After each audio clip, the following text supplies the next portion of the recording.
All right, good morning. Welcome into another edition of Catching Up with Tommy Mack here on 1010XL's podcast platform, 1010XL.com, the 1010XL app. Of course, we're live on Facebook right now. Good morning, Facebook. And it'll be shared all over the podcast platforms around the world and throughout social media as well. Grammage does a great job with that. Lots to get into today. Of course, we'll get into some Jaguar talk, comments from Devin Lloyd. Looking at Josh Hines-Allen now, talking about Defensive Player of the Year, speaking it into existence. We're also going to get into today, I saw a list of the 32 head coaches and how they're ranked in the NFL. We're going to talk about that in a little bit. Of course, my show brought to you by Team Tommy Mack and just a group of great businesses, man. Sure, they're local. They're regional. They can reach beyond that. And they're there when you need them, whether it's carpeting, whether it's, you need an attorney, you need to get out of jail, you need some sausage, you need some good grub. I got that for you. I got pretty much a little bit of everything with more insurance, you name it, with more to come. But great to have them on board. Great day yesterday on the horse's mouth. Had a great session with Coach Campbell. Wait till you see that one. That was fun. We do that pretty much every week, and more to come on that show. But before we get into anything further, let's welcome in Grammage. What's up, Grammage? Good morning, sir. How are we? Welcome back, man. We've been separated for a while, you and I. Indeed. Yeah, it's been me and Facebook. It has. Where'd you go again? I forgot that you were leaving. Atlantic Beach, North Carolina. Oh, really? Oh, yeah. Atlantic Beach. Where's that at? It's not the Outer Banks. It's kind of on the way to the Outer Banks. Okay. So yeah, it's a How long of a drive is that from here? Like 7? 7.5-ish. Okay. Yeah. Between 7.5 and 8. Yeah. 8 if you have bad traffic. But yeah, we go up there every year. Got some family that lives up there. So cool. So yeah. North Carolina's awesome. Oh, we go to Lake Norman on occasion. My friend lives Mm-hmm. up there. My friend Stoley, but beautiful part of the It's really the country. It's one of the only states in the country where you have one side with just full mountains and one side with full beach. Yeah. When we took our ride up to Mass, that's when the nice scenic route started, was North Carolina. Yeah. Top of North, South Carolina Georgia and South Carolina boring as all get out. They're just I wish I could, when it comes to driving, I wish I could delete those states. No kidding. Get right into it. And just have North Carolina it'd make it about a 2-hour drive. I'd have to worry about those two. Yeah, no kidding. Well, lots going on throughout the NFL, and of course here in Jacksonville. Monte Kiffin dies at age 84, I believe. Monte Kiffin, of course, was a Jaguar coach, but is better known for the Tampa 2 defense, man. What a fantastic career. Always known as a great guy. I didn't know Monte. I knew, obviously, if you're following football and you don't know who Monte Kiffin is, you're not following it very closely. He was a pioneer in that Tampa 2. He knew how to run it, knew what kind of players he wanted with it. I remember, this was, I must have been 15, 20 years ago. I remember seeing what he made a year, and I was like, that's a great gig. You don't have to worry about being the head coach. You just got to worry about your defense. They're paying him like $2.5 million at the time for, per year.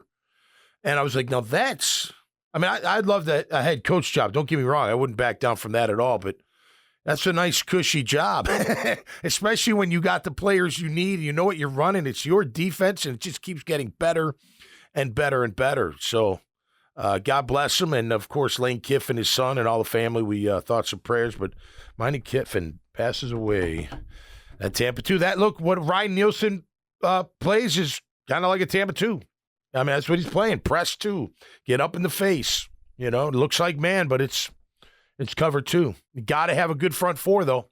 Got to have a good front 4. But Monte Kiffin, God rest his soul, no question about that. Hey, on Tuesday, when I was doing my show, I have to correct myself.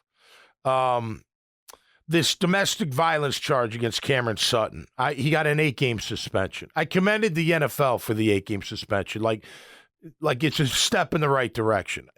After reading what he's charged with, they should just be indefinite for right now until they figure it out. I think when it, I don't know. I'm not the commissioner, but when you see battery, bite mark, choke, I mean, that's all alleged. I get it. I think, look, you just got to suspend him. It's indefinite. I don't know how many games. I don't know. I'm going to wait and see how it plays out. But you're suspended until, and that does. I don't, that domestic violence, they've done a better job, the league has, I think, overall. But it's got to be none. Now you got to wait till the whole story comes out, and that's my fault. I should have known better. I should have waited till everything came out. I thought it was a positive thing. Hey, it's 8 games. He's not appealing it. The league's that's half the year without being paid. That's significant. Guy's played a long time. He probably makes good money. Oh, he signed a big deal with the Lions, right? Prior to them letting him go after the alleged incident. So anyway, look, I don't know what the end result should be, but I think in cases like that, look, we'll figure it out later how many games, but you gotta sit down for now until this all works out. So I just wanted to correct myself on that. I felt like an idiot, to be honest with you. I was like, oh yeah, they're doing a great job. And then I read, it's like, ooh, I should have waited till all that came out. So my apologies, if you will. CBS Sports ranks the NFL head coaches. Cody Benjamin, we'll talk about that.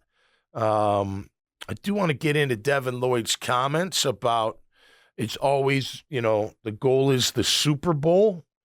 And look, I'm not, you get asked questions, you just answer them in the moment. I think a lot of times we forget that a lot of these questions come in the moment. They're not always prepared for the question. You know what I mean? They just answer how they feel. Yeah, well, Super Bowl's always a goal. Well, okay, you can say that, but and I'm not just saying Devin, I'm saying the whole team. The actions didn't speak that. Last year, you can't say that. I mean, the way you finished, if it was Super Bowl or bust, you would have showed up in week 17. I mean, you would have won the game. Your defense would have showed up. I mean, you would have played better. Like, if it really was that mentality, it's my point of bringing it up. It's easy to say it. It's much harder to live it.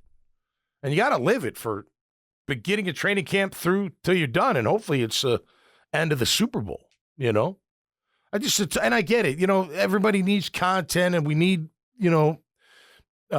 interviews and that type of thing. But I don't know. Sometimes when I hear that stuff, it would bother me as a coach. It would. Now, at the same time, it's not like you got to say no comment. And I watched Devin's video. It looks great. Look, he's a big guy that can move. I tell you what, on that tackle, though, Devin, you better bend those hips a little. You better dip. Someone's going to run your ass over if you're that high. He was pretty high on that bag, in my opinion. But nonetheless, look, I like Devin. I think he's an up-and-coming football player. There's no doubt about that. I think he's got more upside still to go. Like the way that he can move.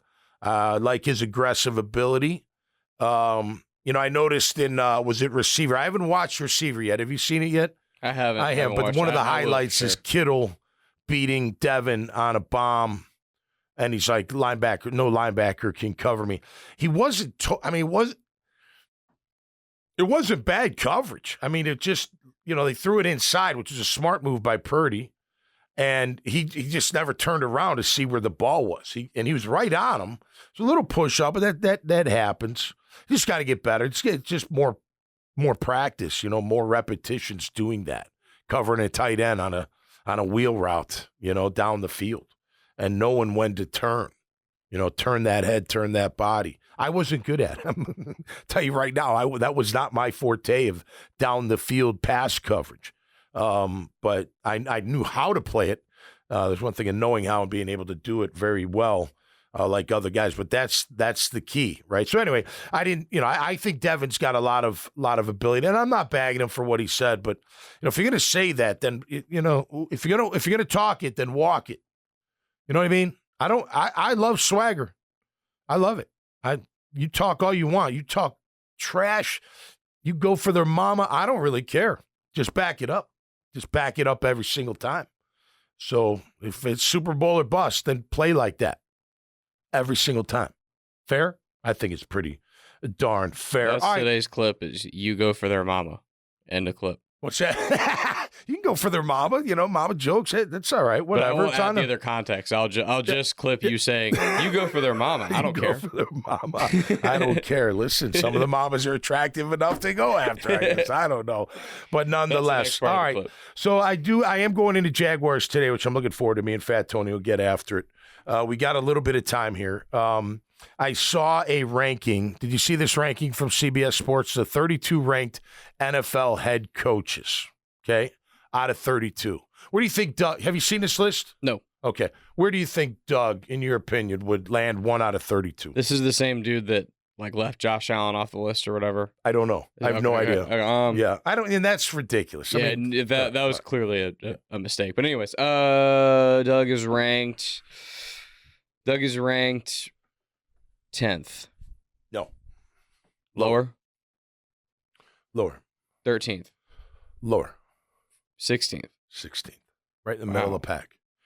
Well, okay, so we'll talk about that. So it was interesting. So one of the quotes around Doug Pederson being ranked at number 16 was, the player-friendly pizzazz remains, but he's got to prove again he's got a innovative handle on the offense. Sorry, I don't have my readers. How about that? Player-friendly pizzazz remains, but he's got to prove again that he's got an innovative handle on the offense. Interesting. He is player-friendly. I think that's why players like him. Yeah. They do. And I'm okay with his style's great. I don't have a problem with his style. I mean, it's not the style that I work great under or the best on it for me or the way I would do it, but that's his style. He's more of a, hey, you guys be pros, be a professional, you handle it. I'm going to guide you and all that, but at the end of the day, it's up to you to do it. You got to have the right people in that locker room to have that kind of philosophy and that kind of coaching instead of the hammer kind. I'd be somewhere in between. You know what I mean? Somewhere in the middle there. Sometimes you got to hammer it. Sometimes you got to let it go. All right? Pick your battles, as they say. So I will. Let me just sidebar this for a minute, and I'm not going to mention his name because he's a friend of mine. But I was asked by a friend of mine on an email. He's doing this presentation, and he wanted my opinion on what makes Doug Pederson such a successful coach. And I took a day to answer because I didn't want to answer right away. And I was just kind of thinking about it. And I was like, look, he's successful because of what he did in Philly. I don't view what he's done here in a little bit of a success, no doubt, but it's not like, 9-8 twice is okay. It's okay. I don't look at that as like, wow, that's ultra successful. So when he asked me that, I was like, look, I didn't follow the Eagles, or watch them every day like I do the Jags here back when he was their coach. I know he's their Super Bowl winner. He was great. He won 2 more years of playoff game, which is hard to do. So proven winner. I was excited when we got him. I wanted him the year before, but I was excited when we got him. And I know things take time. This is a big year, so that could change. But 9-8 twice. So I was like, I can't really I can tell you what made Tom Coughlin successful because I lived under that and I watched it, and he was a 2-time Super Bowl winning coach. I get that, right? I know what that was like, but I don't really know yet with Doug. What does make him successful? Being a player-friendly coach? Maybe if you have the right guys, but 9-8 is okay. I'm not saying it's bad, but that's not upper tier. That's middle of the road, isn't it? What do you got? You got 16 teams on each side, AFC, NFC. Top 7 make it. 9-8's right at that 7-8. It's middle of the pack.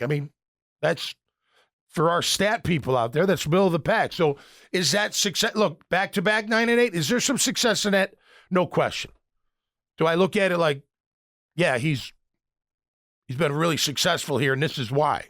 I couldn't answer the question. I said I wanted to see this year and how they respond. Because, look, last year, I think a lot of it was on coaching. I do. The psyche was off from the get-go. There's no way that the reading the press clippings comment in week 3 should have ever happened. Ever. In any organization, on any team, in any sport. Week 3, believing in what? You were 1-2. 1-2. It wasn't like, and Houston kicked the crap out of you. So I don't know what press clippings you were believing in. And I think the psyche was off. They showed that they didn't handle success very well. A lot of that's on the players, don't get me wrong. But it is, at the end of the day, the job of the head coach to make sure they step up to the plate every single week. My opinion. So, look, I think the middle of the pack right now, I'd have them a little bit higher. I mean, look, I'll tell you who's ahead of them. Are you ready? Andy Reid's number 1, of course. I love the way he coaches. Number 2 is a little bit of a surprise. Sean McVay is number 2. Kyle Shanahan, number 3. John Harbaugh, number 4. Now, Harbaugh's a guy I'd love to play for. And I know they're not, they've been successful, of course, but I just love his style. And all those are He's a little bit of both. You know what I mean? He's a little player friendly. He's a little hard ass, hey, man, this is the way it's got to be kind of deal. And I like that about him. All those guys you've already said are no arguments above Doug. Right, but would you have McVay number 2 out of them? He's got a Super Bowl. Probably have Shanahan 2. But, I mean, McVay has a Super Bowl, Shanahan doesn't. So that's true. I think McVay did arguably his most impressive coaching job this past season. Yeah, you could say that. What he got out of that roster was really, really, really impressive. Fair. I agree with that. All right, Matt LaFleur is number 5. That's a little high. Very high. I mean, he inherited Aaron Rodgers when he was rocking. So I don't know about that. We'll see about that. I think he should be lower. Mike Tomlin, 6. I love Tomlin. I'd play for him all day long. I love his style. He takes no, and I think he's got a little bit of both, but he's more on this is the standard, this is what we do, and we're not bending the rules for you. But he's cool with the guys at the same time. Feels like it anyway. I know my Pittsburgh Steelers friends would say, yeah, he's okay. He hasn't won enough for our standards. But they are consistently what? 8-8, 9-8, right? We'll see what that happens this year. So maybe Tomlin's a little high. Jim Harbaugh's next. Now, before you say what, he's not a first-year head coach. There are 5 of those, which I'll get into. He's 44-19-1 in his NFL career, 5-3 in the playoffs, 0-1 in the Super Bowl. Now, what have you done for me lately? He's been in college, so he's high, but I think he ends up in that top 10. I think he will. Does anyone have any doubts that he's going to have the Chargers humming? There may be some growing pains, early, but I think he'll have them going. Yeah, but he'll have them going. When he's a it's good coach, man, you can't deny his success. When it's week 12 of the 2025 season, next year, yeah. Do we have any doubts that Harbaugh will have a machine that's up and running? No, they'll be a playoff contender without a doubt. I don't know that they'll be beating the Chiefs or be the best team in the division, but none of us doubt that no, a Jim Harbaugh built team is going to be pretty damn good. Especially if Herbert can run his offense the way he wants it run, which I think he will. You think yeah. They're going to rely. It's different offense. I was reading about it, more run than pass, but really doing that play action deep. So you can see some bombs from Herbert. He's really good at that too. The Chargers' issue the last couple of years is they've been soft. It's a little bit of the issue that this team has had. Yeah. Harbaugh's going to have that team in the trenches, kicking ass. He's already built up. They're going to be running the ball better. Yeah.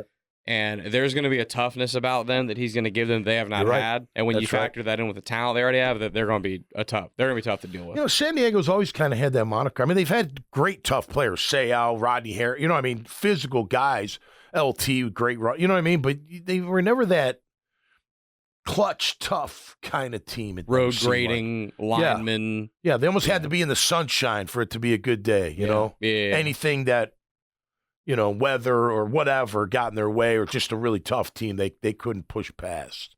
I don't know. Maybe that's not fair. About Harbaugh, number 7. Dan Campbell, number 8. I like Dan Campbell. He's earned that. I could play. I was seeing where Brunell, you got to think Brunell might eventually become a coordinator and maybe move up. They love him up. They're raving about him, what he's done for Goff. And he was saying something. He's like, he said something about even this year. And I'm sure a lot of QB coaches would say this about their starter, but he's like, Goff makes throws that we just look at each other still and we're like, how do you fit that one in? Like wow, He's got a tremendous arm. I like the guy, and look, I like Dan Campbell. All right, Sean McDermott for the Bill. I don't know about that one. What's that, 9? Yeah, that's 9. That's questionable. That's questionable. And he's not bad, but he's not, I don't know. Is he a top 10 right now? I think they're a top 10 team, but I don't know if he's a top 10 coach. I don't know that he is either. Kevin Stefanski of the Browns comes in at number 10. So that's your top 10. Stefanski, McDermott, Campbell, Jim Harbaugh, Mike Tomlin, Matt LaFleur, John Harbaugh, Kyle Shanahan, Sean McVay, and Andy Reid. The last two took a big drop off in my opinion. And LaFleur. Yeah, I don't know about LaFleur. I don't know why he's there. Now McDaniel comes in at 11th. See, this is where I think Doug would move up. 11th, Kevin O'Connell of Vikings, 12th. I do like him. McDaniel's, he's, I don't know. He'd be fine. Just, I don't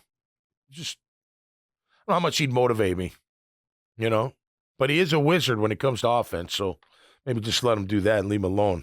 D'Amico Ryans, I put a question mark. Great first year, but can you really rank him that high, higher than Doug based off 1 year? Or is that a projection? You know what I mean? Like they're going to be good again. They're going to be solid again. I think it's a combination of both. Again. What's that? I think it's a combination of both. Yeah, and I like him. I do like him. I loved him as a player, and I like his demeanor as a coach. Next guy is Zach Taylor. Postseason 5-2, 0-1 in the Super Bowl, of course, for the Bengals and Press's older brother. How about that? I don't know how I feel about Zach Taylor. I think they just, I don't know. Look, they go toe-to-toe with KC when they're all healthy. Got the QB when he's healthy. He's been injured a ton. I was watching on ESPN the other morning, past 4, he's got injuries almost every year. Wrist, calf, what have you. Nick Sirianni of the Eagles comes in at 15. 1-7 finish. You think we had a bad finish? 1-7 finish last year. That's tough. I don't know. He's on the hot seat. If you don't win this year, if they don't do some damage this year, I think Sirianni might be out. I agree. I really do. I think he's on his last personality leg. Makes it worse. Just in terms of he's such an outspoken guy. That type of thing really works when you're winning. Yeah. And it really does not work when you're losing. Yeah. It makes you stick out so much worse. No, you're right. You're absolutely right. Absolutely right. All right. Well, I'll tell you who comes in after him that are notable. I didn't write them all down. McCarthy's at 17, Peyton at 18, Dan Quinn at 20. Seriously, I don't know why. I know defensive players love him. I don't know why he's got another head coaching job. He just went from Dallas, it was Dallas to D.C. Then I know he's been a head coach before. I don't know. He doesn't do it for me. Brian Daboll's at 21. Todd Bowles, 22. Raheem Morris, 23. And then the last guy I wrote down was Robert Salah, number 29. He's got to win. I mean, this is it. Now, if Rodgers gets hurt again, that's, maybe it saves them. But they've loaded up this year on their defense, on their off. I mean, they've got some players, man. They're good. If Rodgers turns out to be Rodgers of the old, they're going to be a good team. But Robert's got to. I think he's right there on that hot seat too. No question about that. So, Doug, look, at number 16, Doug, 60-53-1 overall record, Eagles and Jags. 60 wins, 53 losses, and 1. Playoffs 5-3, 1-0 in the Super Bowl, which was absolutely huge, puts him in an elite category. But as far as Jacksonville, it's okay. He should be higher. I do agree with that. I think he should be around 11 or 12. I think that's pretty fair. And I would move LaFleur out of there. And I'd move McDermott out of there. I would. I like Stefanski. I think Stefanski's doing a pretty good. I mean, what they did last year without a QB, I know Flacco, of course, came on and helped them a ton, but they kept it together. That defense was strong. The offensive line was pretty strong overall.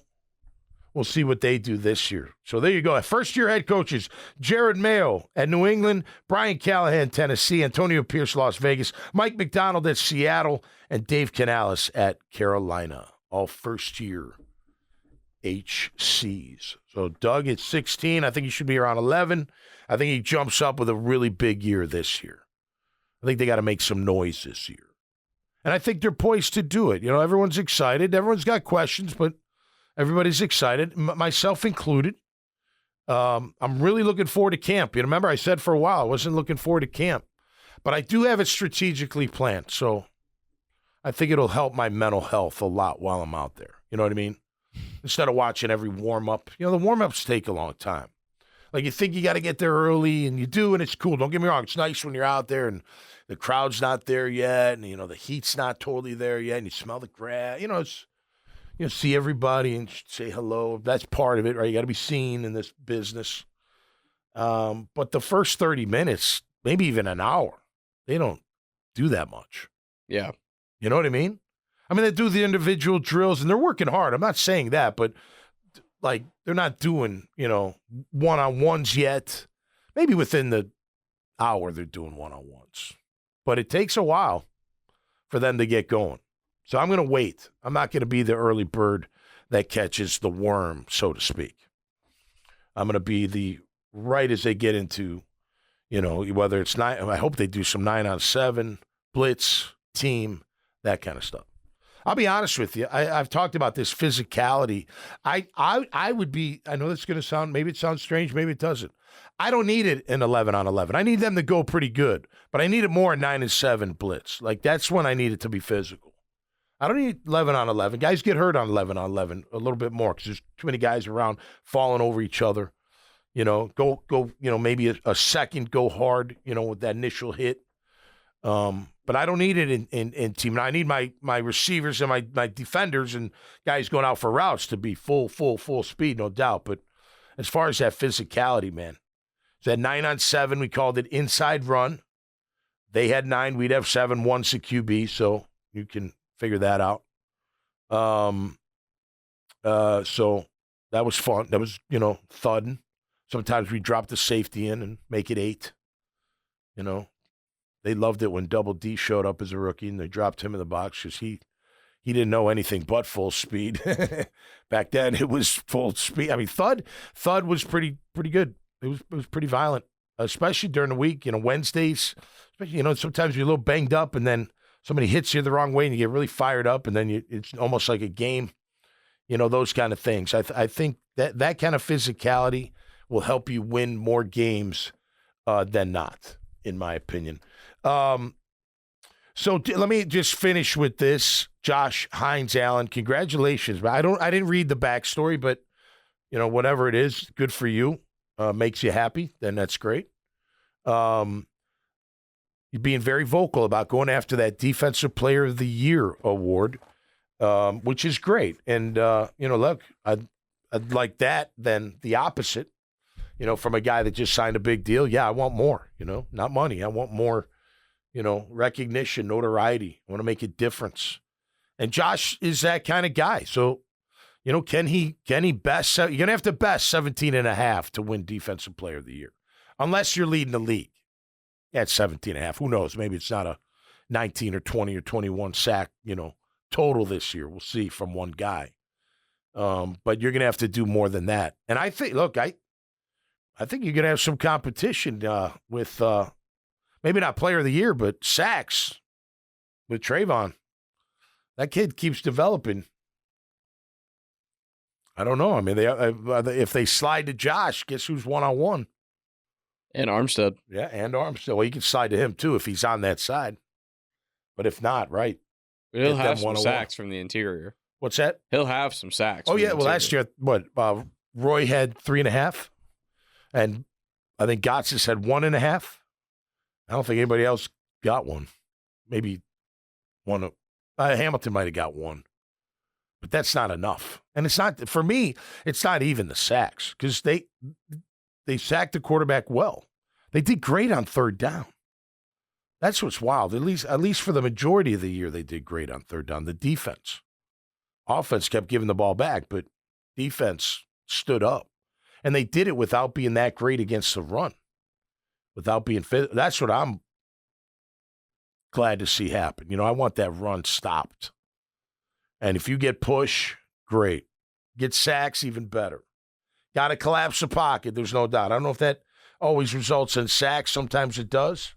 But you got to collapse that pocket so those outside guys can just get them all in a little cocoon and they can't go nowhere, right? And you nail the QB.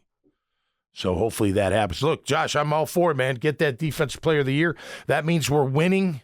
That means you're having a phenomenal year. And Offensive Player of the Year, is that Trev? Is he the candidate? ETN? It won't be Trev, because if Trev is playing that level, he'd be MVP candidate. That's right. That's right. You know, they pretty much always do the best QB gets MVP. MVP. And the best non-QB gets OPOY. Okay. Who would be the Offensive Player of the Year candidate number one on this team right now? I don't know. I don't know that they really have one, I mean, to just be honest. hypothetically, like who out of them all would be most likely? Probably ETN. Okay. And then maybe Ingram after Kirk, that. if he's healthy the whole year. Kirk could have a big year. He's set up for. Trevor's raving about his targets, man. I mean, you know, they got to prove it to me. I got to see, you know. The problem with the receiver is I don't know that they have a receiver that's going to statistically compete with Tyreek Hill, Justin Jefferson, Jamar Chase. Right. Like those No, types of right. receivers. No, I know. I meant the best out of what we have. Like, who would it be? But I do think statistically, Ingram can statistically have as good of a tight end season as anybody in the league will. Got to get down the field more, which he says he wants to do. I agree, but it's like you can see that's not pie in the sky. That's a very realistic thing of happening. Let me tell you something. We said it last year during camp. When that guy turns up the field and takes off, he's like a receiver. 100%. He flies. I mean, he's a 4.4 kind of guy. I mean, he's not, a slow. I mean, none of them are slow, but he can really turn it upfield and get it going. Man. He's got an underrated stiff arm too. Ingram has a mean stiff arm. Look, I don't think he's a dominating blocker, but I think he's an underrated blocker. I think he'll stick his nose in there and do what it takes. Not going to win them all, but he's not afraid to thump it up in there and give a little. Realistically, for shot. an OPOY candidate, I think it'd be ETN probably. Yeah. If he has a great rushing season and he's catching a ton of passes and he's getting in the end zone, that there's a lane there I could see. He's been getting in the end zone. I mean, last year he got in the end zone a lot. Yeah. So you add a better running game. I agree.